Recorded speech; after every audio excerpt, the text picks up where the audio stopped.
আজকে মুগের ডাল দিয়ে মুরগি, ঢিলা কলিজা মুরগির মাংস দিয়ে, এই যে দেখেন ভালো করে আমি এইভাবে সব মশলা, মাংস যেভাবে সব মশলা দিয়ে রান্না করে আদা রসুন গরম মশলা সব কিছু দিয়ে এইভাবে এটা কষাতে হবে। কষিয়ে আমি সিঙ্গারা বানাবো আজকে।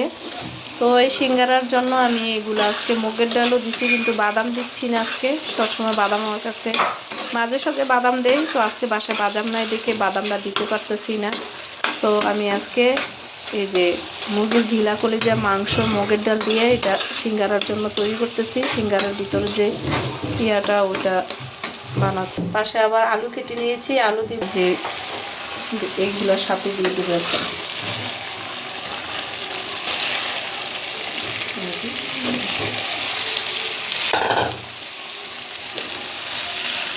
সিঙ্গারা আজকে তৈরি করবো কীভাবে দেখ। এই যে সিঙ্গারার যে ডোটা এটা আগে গুলিয়ে আপনার অনেকক্ষণ আধা ঘন্টার মতো আমি রেখে দিয়েছি, এখন একদম সফট হয়ে গেছে। এখন আমি সিঙ্গারাটা তৈরি করব, আপনাদেরকে দেখাচ্ছি ভিডিওর মাধ্যমে কিভাবে সিঙ্গারাটা তৈরি করতে হয়।